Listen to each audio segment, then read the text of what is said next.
We are going to give you a perspective on giving blood in Canada. Even though 50% of Canadians are eligible to give blood, only about 4% actually do. That is crazy, and I'm afraid to admit that I'm probably one of those people. Well, it seems like most of us are, and that has to change. Ottawa presenter Shelby Travers takes us to a blood donor clinic in this next segment. And if needles make you woozy, you've been warned. I head to Canadian Blood Services for my first ever donation appointment. Manager of Donor Relations Glenna Gossowich greets me and tells me about CBS. We are responsible for collecting and distributing blood and blood products to Canadians right across Canada, except for Quebec. It's vitally important because people need blood, right? And Canadian Blood Services is the only agency that's responsible for collecting and ensuring that it's a safe blood product that's available. So if people don't give blood, then the patients who need it will not be able to receive it. And that's why I'm here today. I am one of those people who received a life-saving blood transfusion. And now I want to give back. Once registered for an appointment, prospective donors answer a detailed questionnaire. Glenna outlines the screening process.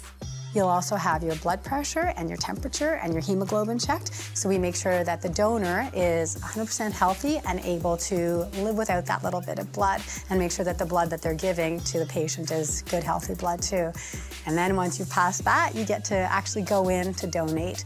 With Frances by my side, I pass the screening and am ready to donate.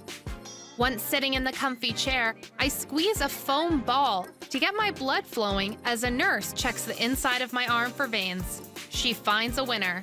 You okay? Yeah. We got her. Yay! There we go. Look at it go now. Yay! It's running out of you. That's what it's supposed to go. So we got the prick into my arm. I am now giving blood, which is really, really fun. But one thing to note is that the needle is actually quite large when you're giving blood versus when you're getting a blood test done. I think most of us have had blood tests and it's a small needle. This is quite different, so a different feeling. Then the things you notice is that the warm tube, your blood is warm, imagine that, right? But they place the tube on your arm as you're donating and they tape it up, but you can really feel the warmth. I feel it a little less now that I've been giving for a little bit, but it still is warm. Then there's a bag on the ground that is on a lever that raises up and down and measures how much blood I've given. The goal is 480 milliliters. Glenna has been donating for over 20 years and has just reached her 100th donation milestone. I feel good giving. I feel like I've done something really positive. I wish that I had more money to donate and to be more charitable that way. And to me, giving blood is nothing. Like, we have it, we can spare it, it's easy to do. Well done, my dear. I'm all done? Yes. Wow! I apply some pressure, get a Band-Aid, and head off to Cafe Rouge for a snack. So, as a first-time donor, I can offer you cold drinks: water, orange juice, apple juice, or mango juice. Can I have apple juice, please? Apple juice, of course. Thank you.